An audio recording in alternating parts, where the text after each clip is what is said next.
Bonjour à tous et bienvenue, je suis Laetitia et vous écoutez l'essentiel.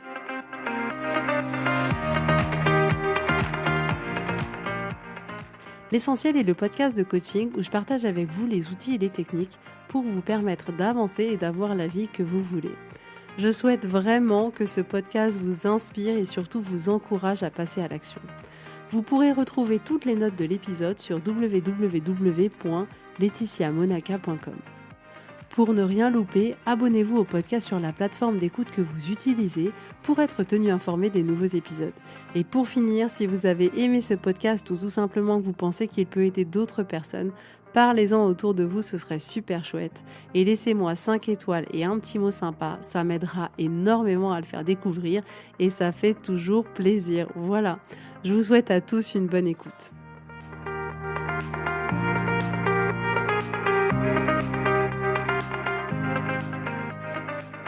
Coucou tout le monde, j'espère que vous allez bien. Je suis très contente de vous retrouver aujourd'hui. Alors avant de commencer, j'avais une petite faveur à vous demander. Si vous avez la possibilité de prendre ne serait-ce que 2 minutes pour me laisser un petit commentaire sur Apple Podcast. Je sais que sur Spotify, on peut pas le faire, donc sur Apple Podcast, ou même m'envoyer votre avis sur le podcast en m'envoyant un message privé sur Instagram. Vraiment, n'hésitez pas, ça m'aidera énormément à soutenir le podcast, à le faire découvrir. Donc, s'il vous plaît, si vous pouviez juste prendre 1 ou 2 minutes pour le faire, ce serait vraiment super chouette. Alors aujourd'hui, on va parler ensemble de ces moments où on se trouve submergé par une vague d'émotions qui vient nous écrabouiller littéralement. Et je suis sûre que ça vous est déjà arrivé, qu'il se passe comme ça des moments dans votre vie, des situations dans lesquelles d'un seul coup, il y a tout un tas de flots d'émotions négatives qui arrivent et on se sent perdu. À ce moment-là, c'est un peu comme si notre raison n'existait plus. On n'arrive plus à réfléchir, on n'arrive plus à penser, on est comme enlisé dans ces émotions et on ne sait pas du tout quoi en faire, comment gérer la situation. Et c'est ce dont on va parler aujourd'hui. Je suis sûre, comme je vous l'ai dit, que ça vous est déjà arrivé. Vous savez, genre vous êtes à une réunion familiale, enfin un événement familial, et là vous entendez au passage quelqu'un qui dit quelque chose sur vous et d'un seul coup ça vous rend fou. Ça vous rend fou, vous êtes peut-être triste parce que c'est quelqu'un auquel vous tenez, ou vous êtes en colère, vous êtes dans l'incompréhension. Et à ce moment-là, il y a ce torrent qui arrive, qui d'un seul coup, vous avez remarqué à ces moments-là, ça vous déconnecte de la réalité. D'un seul coup, on est déconnecté de la réalité et on est pleinement dans notre tête et pleinement dans ces sensations désagréables et c'est un peu comme si on devenait une cocotte minute qui était prête à exploser, quoi. Ou par exemple, vous êtes au boulot et que, je sais pas, vous avez votre entretien annuel ou même pas, je sais pas, il y a votre boss qui vous dit non mais là ça va pas du tout, ton travail c'est nul, t'as pas fait ce que j'ai demandé ou alors t'es complètement en retard. Et là, pareil, d'un seul coup, c'est un peu comme si on se décontenançait, que nos jambes devenaient du coton, on sait plus quoi faire, on sait plus quoi dire, on est perdu, on remet tout en question, notre vie, tout. Et il y a toutes ces émotions qui nous bloquent complètement et qu'on ne sait pas du tout comment appréhender, comment accueillir. Et c'est vraiment comme si ça nous avait mis un chaos. Si par exemple, je sais pas, vous êtes chez vous et que vous êtes avec votre femme ou votre mari et que cette personne fait quelque chose qui d'un seul coup vous fait péter un plomb, ça arrive, parlons-en, ça arrive, bien sûr, ça arrive. À qui ça n'arrive pas, bien sûr. Et quelque chose, voilà, qui d'un seul coup, ou une remarque, ou quelque chose qui fait que vous vous sentez d'un seul coup en colère, vous sentez peut-être beaucoup de rancune, beaucoup de frustration, ou de tristesse, et là, d'un seul coup, c'est vraiment comme si on pouvait se refermer dans notre coquille. Là encore, on se déconnecte complètement de la réalité, comme si on entrait dans une bulle, mais une bulle qui est vraiment pas sympa, et où on se sent vraiment pas bien, mais clairement, on nous a jamais appris à gérer ce genre de situation. Et on a tellement du mal à gérer nos émotions que la réaction qu'on va avoir n'est pas forcément la réaction la plus appropriée, dans le sens la réaction qui nous est le plus utile, et donc on sait clairement pas quoi faire. Et donc quand on est envahi par ce cocktail hyper sympa d'émotions qui littéralement nous scotche au sol, dans lequel on se déconnecte complètement de la réalité, dans lequel on reste bloqué dans notre tête parfois pendant longtemps, je connais bien. Et en fait, je me rappelle cet été, on avait loué une maison avec mon mari et on venait de récupérer nos enfants qui avaient passé une semaine avec leurs grands-parents, qui avaient profité de la piscine et tout ça, des petits cousins, des tantes, etc. Et on les récupère. On arrive dans la maison et là, mes enfants étaient comme perdus, genre ouais mais non, on peut pas dormir tous ensemble, c'est trop nul. Et puis en fait, j'aime pas cette maison. Et puis en fait, ça va pas. Et puis en fait, j'aurais préféré rester dans la maison de mes grands-parents. Et puis en fait, et je me suis couchée. Mais comment vous dire, j'étais au bout de ma vie. J'étais au bout de ma vie parce que j'avais l'impression que la maison elle leur plaisait pas, parce que ils avaient l'air de pas être bien, parce que je me disais que en fait ils préféreraient être ailleurs. Et là, d'un seul coup, j'ai été envahie par un torrent émotionnel qui m'a clairement empêchée de dormir, dont j'ai fait profiter mon mari en lui expliquant pourquoi ça allait pas du tout. Et là, je savais plus quoi faire. Et en fait, mon premier réflexe, c'était presque de dire, OK, est-ce qu'on peut annuler le Airbnb? Est-ce que c'est pas grave, on va aller ailleurs ou je sais pas. Et j'étais là, en fait, là, ça va pas. Il faut faire quelque chose. Il faut qu'on parte. Et dans ces moments-là, quand on agit sous le coup de nos émotions, on prend pas forcément les bonnes décisions. Le fait est que, après une nuit de sommeil et après 2 jours passés dans cette maison, finalement, tout le monde était très content et ça s'est bien passé. Mais si à ce moment-là, j'avais agi dans l'état émotionnel dans lequel j'étais, hyper agitée, j'aurais certainement pas pris la meilleure décision ni pour moi, ni pour le reste de ma famille. Et à ce moment-là, on a envie d'agir parce qu'on a envie clairement de se sentir mieux. On n'a plus envie de continuer à subir cet état émotionnel qu'on a et on est prête à agir, à réagir directement. Mais c'est clairement pas toujours une bonne idée parce que ça peut nous servir. C'est-à-dire que si demain vous êtes dans un endroit en pleine rue et que d'un seul coup vous vous sentez pas en sécurité, que vous avez peur, que vous psychotez sur, je sais pas, des choses autour de vous parce que vous vous sentez en danger, mais clairement, agissez tout de suite. Rentrez chez vous, rentrez dans une boutique, je sais pas, appelez la police. Là, ça nous est utile. Mais en fait, dans la majorité du temps au quotidien, on n'a pas besoin de réagir tout de suite parce qu'en réalité, il n'y a pas de danger tout de suite. Mais nous, c'est un peu le fonctionnement qu'on a et c'est aussi le fonctionnement que j'ai aussi. Donc il y a des situations comme ça qui vont être complètement inconfortables et en fait ce torrent émotionnel c'est comme une tempête. C'est comme une tempête intérieure. Mais est-ce que au moment où vous êtes sur une tempête en pleine mer, est-ce que c'est à ce moment-là où vous dites tiens où est-ce que je peux aller pique-niquer demain sur quelle plage? Non non, c'est pas à ce moment-là qu'on prend les bonnes décisions, c'est pas à ce moment-là qu'on prend des grandes décisions. Non. On a besoin d'attendre l'accalmie pour pouvoir dire, OK, maintenant, où est-ce que je dirige le bateau? Et là, c'est vraiment comme ça dans notre vie. C'est comme si d'un seul coup, on était dans une tempête intérieure et qu'il fallait agir et agir pour le mieux que nous, alors qu'en réalité, à ces moments-là, c'est comme si on était en mode survie. Donc, durant une tempête, c'est pas le meilleur moment pour prendre des décisions. Et ce que j'ai remarqué aussi, c'est que durant ces moments-là, on est dans une tempête émotionnelle incroyable. Et qu'est-ce qu'on fait nous? Ah ben on se juge parce que franchement la tempête elle est trop petite hein. Alors pourquoi pas rajouter une couche de jugement supplémentaire et observer comme c'est juste délirant. C'est-à-dire que on est en pleine mer, on est presque en train de risquer notre vie dans cette tempête et à ce moment-là, on est là. Non, mais t'as pas fait le bon choix, on se remet en question, j'aurais pas dû agir comme ça, j'aurais pas dû faire ça. Au lieu de se soutenir, au lieu de se dire vas-y ma belle, là, on va affronter la tempête, il faut qu'on survive. T'inquiète pas, là pour le moment, la priorité, c'est affronter ce qu'on a devant nous et on verra après ce qui se passe. Mais non, à ce moment-là, nous, on se soutient pas, on s'épaule pas. À ce moment-là, nous, on se juge et il faut qu'on arrête. Il faut qu'on arrête, je vous le dis. Mais je vous le dis à vous, je vous le dis à moi. Il faut qu'on arrête. À ces moments-là, on a besoin de nous. On a besoin de se reconnecter à nous-mêmes de manière générale dans notre vie, à créer une relation bien plus saine avec nous que celle qu'on a aujourd'hui, qui consiste un peu à toujours dire est-ce que t'as bien fait, t'as pas bien fait, t'aurais dû faire autrement. Non. On veut être là pour nous dans les bons moments et dans les mauvais moments.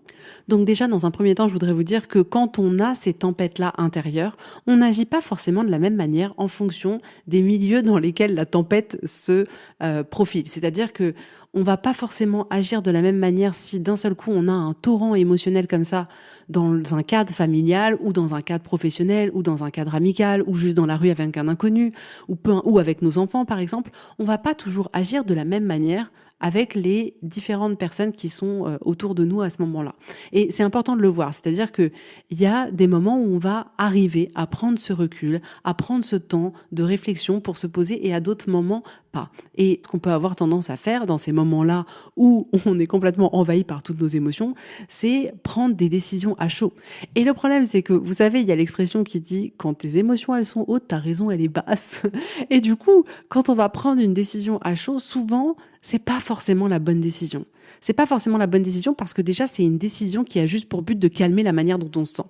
Et c'est pas forcément du tout ce qui va nous être utile. Et ces décisions-là, elles ont des conséquences. Toutes nos décisions ont des conséquences. Et c'est pour ça que c'est important de prendre le recul dans ces moments-là et de faire un moment de pause parce que clairement, est-ce qu'on est prêt à avoir les conséquences de la réaction qu'on a au moment où on est un peu énervé? Eh bien, souvent, on n'a pas forcément envie des conséquences. Et le fait est que c'est aussi important de constater que à ces moments-là, vous savez, c'est un peu comme si on n'était pas nous. Vous voyez ce que je veux dire? On n'arrive pas à se reconnaître à ce moment-là. C'est-à-dire qu'on est l'être humain qui est envahi par ce torrent émotionnel-là, mais étant donné qu'on n'est pas connecté à notre profondeur, à notre être le plus profond, c'est pas utile quand on est en mode survie d'agir à ce moment-là, de prendre des décisions à ce moment-là, sauf si, bien sûr, vous êtes vraiment en danger. S'il y a vraiment en danger, je vous encourage à agir tout de suite et à décider tout de suite. Mais ça, c'est les risques qu'on va prendre. Et pourquoi on fait ça? Parce qu'en réalité, on croit tout le bordel qu'il y a dans notre cerveau. On croit que c'est vrai. Le problème, c'est ça, c'est qu'on croit tout le brouhaha mental que notre cerveau nous propose. Et en fait, c'est bien parce qu'on croit tout ce que notre cerveau nous dit qu'on réagit de cette manière-là. Et ce qui se passe aussi à ces moments-là, c'est qu'on n'est pas connecté avec le cœur. Pas du tout. C'est-à-dire que quand vous êtes en colère, vous n'êtes pas dans l'amour, vous n'êtes pas dans la sérénité. Vous voyez ce que je veux dire? Moi, quand je suis en colère, je suis connectée bien à ma colère. Vous voyez, je suis pas du tout connectée à la douceur, à la sérénité, à la paix. Non, c'est le chaos international en moi. Donc, dès lors où on est en colère, on n'est pas connecté à l'amour. Et quand on n'est pas connecté à l'amour, à la paix, à ce moment-là, on va pas forcément prendre les bonnes décisions. Parce qu'on va prendre des décisions qui sont littéralement des décisions pour attaquer, pour se défendre. Mais bon, on veut attaquer qui là? On va attaquer notre enfant, on va attaquer notre boss, on va attaquer notre belle-mère, on va attaquer notre mari, on va attaquer notre femme, notre sœur, ce que vous voulez.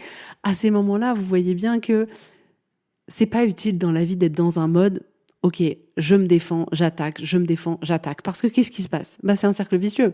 Je t'attaque, tu m'attaques, je t'attaque, tu m'attaques, je t'attaque, tu m'attaques. Et ça sert pas. Et je le vois souvent, notamment dans des relations de couple. C'est-à-dire qu'à un moment donné, il y a quelque chose qui va vraiment déranger quelqu'un et ça va générer beaucoup de colère. Et à ce moment-là, ça va être, ok, ça devient un combat. Qui va gagner, qui va perdre? Et à ce moment-là, c'est un peu comme si c'était un mode animal. C'est-à-dire, ok, je vais gagner pour survivre, mais on en oublie, en fait, notre raison étant tellement basse qu'on en oublie qu'on est un couple, on en oublie qu'on est en équipe, on en oublie que, en fait, si on s'attaque comme ça, on va tous les deux être perdants. Et dans ce genre de situation, les deux sont perdants. Et c'est pour ça que je voulais vous parler de ça aujourd'hui, parce que dans ces moments-là, on est comme perdu parce qu'on ne sait pas du tout comment agir. On se dit que ce qui se passe à l'intérieur de nous, ça prend une telle force, une telle ampleur que c'est un peu comme si c'était de l'énergie, d'ailleurs c'est de l'énergie, et qu'il fallait l'expulser. Alors la majorité du temps, on l'expulse en reprochant, en criant, en s'énervant, en quittant quelqu'un, en claquant la porte, ce que vous voulez. Mais c'est un peu comme si toute cette énergie-là, on avait le sentiment qu'il fallait la relancer telle une boule de feu sur la personne ou l'objet de notre contrariété qui est en face de nous. Mais en réalité, l'enjeu dans ces moments-là, c'est de créer un moment de pause. Un moment de pause, c'est-à-dire que déjà, on est clairement, comme je vous le disais, relativement déconnecté de la réalité à ce moment-là, mais de rester un peu dans cette bulle et de petit à petit, nous-mêmes, pour nous-mêmes, se créer un espace de sécurité. Un espace de sécurité dans lequel on aura le droit de ressentir tout ce qu'on est en train de ressentir et qui est désagréable. Un espace de sécurité dans lequel on aura le droit de prendre du temps pour observer ce qui se passe, de prendre du temps pour avoir de l'empathie pour soi. Mais c'est vraiment comme si on avait besoin à ce moment-là de faire un moment de pause et de se retrouver dans un endroit intérieur et si vous voulez aussi dans un endroit physique dans lequel on se sent en sécurité. Donc quand vous sentez que vraiment là c'est en train de chavirer total, prenez ce temps. Prenez ce temps et pendant ce temps et cet espace dans lequel vous vous sentez en sécurité, il y a tout un tas de choses que vous pouvez faire et vraiment ces choses-là, c'est à vous de découvrir lesquelles fonctionnent pour vous, lesquelles sont bonnes pour vous. C'est-à-dire que la vérité, c'est qu'il n'y a pas de recette miracle. Moi, je peux vous aider à vous accompagner à trouver ce qui fonctionne pour vous. Et là aussi, aujourd'hui, dans cet épisode-là, c'est à vous de trouver dans ces moments-là, pour certains, ça va très bien marcher de se poser et d'écrire. D'écrire tout ce qui vient, d'écrire sur ce que vous ressentez en ce moment même, d'écrire un peu sur la situation qui vient de se passer et juste d'écrire. Pour d'autres personnes, ça va très bien fonctionner de juste s'allonger et de respirer juste pendant 1 minute.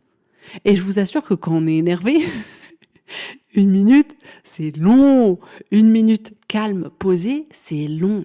Et je vous assure que si vous vous posez et que vous observez votre respiration juste pendant 1 minute, que pendant 1 minute, vous prenez des profondes inspirations, vous savez, vous inspirez le plus longtemps possible, vous bloquez le plus longtemps possible en haut, et ensuite vous expirez, je vous assure que 1 minute après, vous êtes déjà dans un état émotionnel qui est à peu près 50% moins fort que ce qu'il était avant. Donc, essayez. Et en fait, il y a quelque chose qu'on ne soupçonne pas, c'est que là, ce que je suis en train de vous dire, il faut que vous ayez envie de le faire. Pourquoi ? Parce qu'en fait, dans ces moments-là, on a envie de s'énerver. On n'a pas envie de se calmer. On a envie de s'énerver. Et déjà là, il y a une décision à prendre. La décision de faire comme on a toujours eu l'habitude de faire, ou au contraire, la décision de sortir de ces schémas qui nous servent pas du tout. Donc, gardez bien à l'esprit que, à ce moment-là, décidez consciemment que c'est la chose que vous voulez pour vous. Que vous voulez pour vous prendre un temps pour vous parce que vous vous aimez, parce que vous avez envie certainement de vous sentir mieux, parce que vous avez envie d'apprendre à gérer ces situations-là d'une manière différente. Mais il va falloir avoir envie ou créer cette envie, trouver votre moteur à vous. Et dans ces moments qui peuvent être comme ça très riches émotionnellement, il y en a certains qui peuvent passer plus ou moins rapidement et il y en a qui peuvent être longs. Et vous pouvez avoir besoin de vous poser pendant quelques jours. Quand je dis vous poser quelques jours, c'est pas rester allongé dans votre lit pendant 1 semaine, non. Mais c'est prendre le recul sur cette situation pendant quelques jours et c'est complètement OK. Et vous avez besoin, pendant ces moments-là, de vous donner toute la compassion du monde. D'être là pour vous, de vous soutenir, de vous aimer. Et j'insisterai jamais assez, c'est quelque chose de tellement important que vous soyez là pour vous. Se soutenir, c'est clairement la nouvelle compétence qu'on a besoin de développer pour nous-mêmes. Alors oui, ça va être un chemin dans lequel on va avancer, faire demi-tour, avancer un peu plus, faire un tout petit demi-tour, avancer très loin, faire un grand demi-tour. Et oui, ça va être des hauts et des bas et que non, du jour au lendemain, on n'est pas là à se dire « Ouh, maintenant j'ai une belle relation avec moi, ouh, maintenant j'ai de la compassion pour moi, ouh, maintenant je suis ma meilleure amie ». Non, ça prend du temps, c'est un vrai chemin, mais c'est un beau chemin. Et c'est un chemin qui va vous apporter énormément. Mais on a besoin de développer ces nouvelles compétences pour nous-mêmes qu'on nous a pas appris à faire et qu'on nous a pas autorisé à faire. Et je le vois dans toutes les femmes que j'accompagne. C'est-à-dire que la souffrance qu'on s'inflige à nous-mêmes, elle est 1000 fois plus importante que la souffrance qu'on peut avoir de l'extérieur. Et on a besoin de retrouver cette connexion à nous. Et l'enjeu là, c'est de se créer pour soi-même un espace de sécurité dans lequel on s'aime, dans lequel on est là pour soi, dans lequel on peut ressentir, on peut prendre du temps et on peut s'observer. Et une fois que la tempête, elle sera passée, au bout de quelques heures ou de quelques jours, à ce moment-là, on pourra faire le point sur nous, le point sur la situation, le point sur nos envies, le point sur ce qu'on a envie de dire, de partager, sur ce sur quoi on a été d'accord, pas d'accord. Mais à ce moment-là, on aura un regard qui sera bien plus dirigé vers la curiosité, plutôt que vers je vais chercher le coupable et je vais m'assurer que le coupable il passe un sale quart d'heure. Donc aujourd'hui, je veux pas du tout vous encourager à dire attention, il faut complètement se taire, il ne faut rien dire pour ne pas exploser, etc. Non, déjà faites du mieux que vous pouvez. Et ensuite, là, ce que moi je voudrais vous apporter aujourd'hui, c'est que vous puissiez justement prendre un temps dans lequel vous vous sentez en sécurité pour après pouvoir exprimer au mieux ce que vous avez ressenti. Bien sûr que je vous encourage à communiquer, à dire quelles sont vos limites, à dire ce avec quoi vous êtes en accord et ce avec quoi vous n'êtes pas d'accord. Je trouve que c'est hyper important et que c'est essentiel et que c'est une vraie preuve d'amour vis-à-vis de soi. Mais l'avantage, c'est que dès lors où on se laisse ce moment de pause pendant ces moments où émotionnellement on est dans la tempête, où on attend justement que la tempête passe et que le bateau se retrouve à nouveau sur une mer calme, à ce moment-là, on est dans une place de paix, on est dans une place d'écoute, on est dans une place d'échange, de conversation. Et à ce moment-là, l'échange qu'on va avoir avec la personne, il sera d'une qualité et d'un impact bien meilleur pour vous et pour l'autre d'ailleurs que si vous réagissiez à chaud sur le moment de la colère. Et c'est vraiment un sujet aujourd'hui qui me touche énormément et qui me touche personnellement parce que forcément, j'ai une vie émotionnelle, moi, qui est hyper riche, donc je peux avoir des grands hauts et parfois des grands bas. Et il a fallu que j'apprenne, clairement, il a fallu que j'apprenne à sortir des anciens schémas et à agir de manière complètement différente. Et du coup, il y a 3 points qui étaient importants pour moi. Le premier, c'était de pas forcément réagir quand j'étais en colère, quand j'étais frustrée, quand j'étais agacée, parce que clairement, c'était mon mode de fonctionnement par défaut.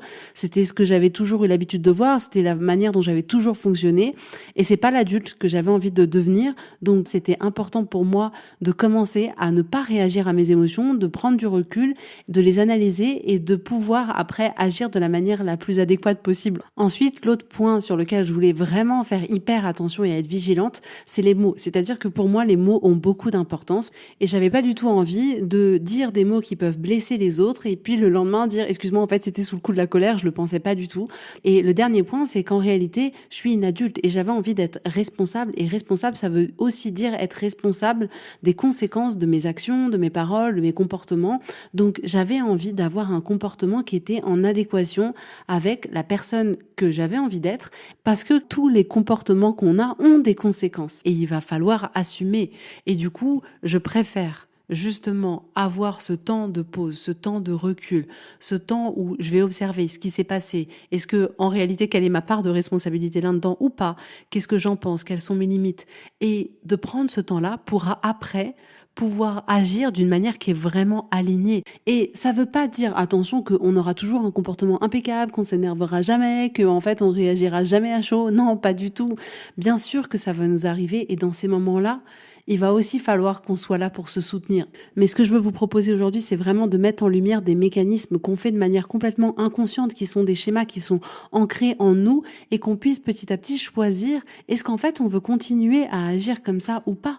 Et aujourd'hui, je veux vraiment vous encourager dans ces moments où les émotions, elles sont fortes, où c'est vraiment comme une tempête émotionnelle, de vous créer cet espace de sécurité, intérieur et extérieur si vous avez besoin. Et dans cet espace-là, accueillir tout ce qu'il y a à accueillir. Il n'y a rien de mauvais en vous. Vous avez le droit d'être en colère, vous avez le droit d'être énervé, vous avez le droit d'être frustré. C'est pas mal.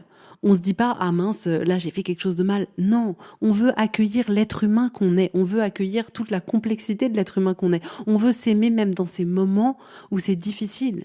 Et je voudrais aujourd'hui vous proposer vraiment de travailler cette nouvelle compétence de soutien vis-à-vis de vous-même, de connexion vis-à-vis de vous-même. Et une fois que la tempête, elle sera passée, à ce moment-là, agissez, décidez, faites des choix. Et oui, soyez exigeants. Et oui, choisissez toujours le meilleur pour vous, ce qui vous épanouit le plus, les choses dans lesquelles vous vous sentez le mieux. Oui, toujours, toujours, toujours choisissez-vous. Et cette dernière phrase, en fait, elle est tellement à l'image de la vie que je veux vivre aujourd'hui et de l'expérience que je veux proposer à toutes les femmes avec qui j'ai la chance de travailler, parce que ça me paraît essentiel qu'on ose aujourd'hui se choisir, et j'aime proposer cet espace sécurisant dans lequel elles peuvent se retrouver, dans lequel elles peuvent tout dire, dans lequel elles sont pleinement acceptées exactement comme elles sont. Et cet espace d'écoute, cet espace de bienveillance, cet espace dans lequel on se sent en sécurité, il est tellement essentiel pour pouvoir lâcher tous les bagages dont on veut plus ou dont on n'a pas besoin, pour pouvoir se retrouver soi, se reconnecter à soi. Et cette reconnexion à soi, elle va permettre ensuite de dessiner le chemin vers lequel on a envie d'aller. Donc voilà pour aujourd'hui, j'espère que ça vous aura plu, que ça vous aura aidé. Mon objectif, c'est toujours de vous inspirer le plus possible, de vous aider à aller le plus loin possible. C'est vraiment quelque chose de hyper important pour moi, parce que vraiment, ce que je veux, c'est uniquement le meilleur pour vous.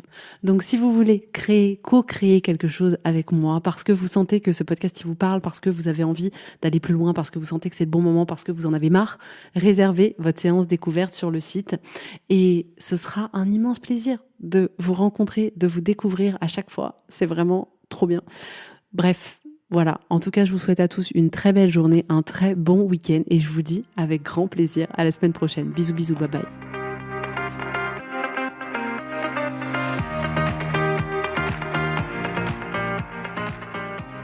Si vous voulez mettre en application ces outils dans votre vie, sachez que j'accompagne des femmes qui souhaitent reprendre le contrôle de leur vie et enfin avoir des changements incroyables. Donc si vous aussi, vous voulez que votre vie change, contactez-moi sur www.laetitiamonaca.com/contact. Je serai ravie de travailler avec vous et de vous accompagner. Vous allez voir, ça va vraiment tout changer.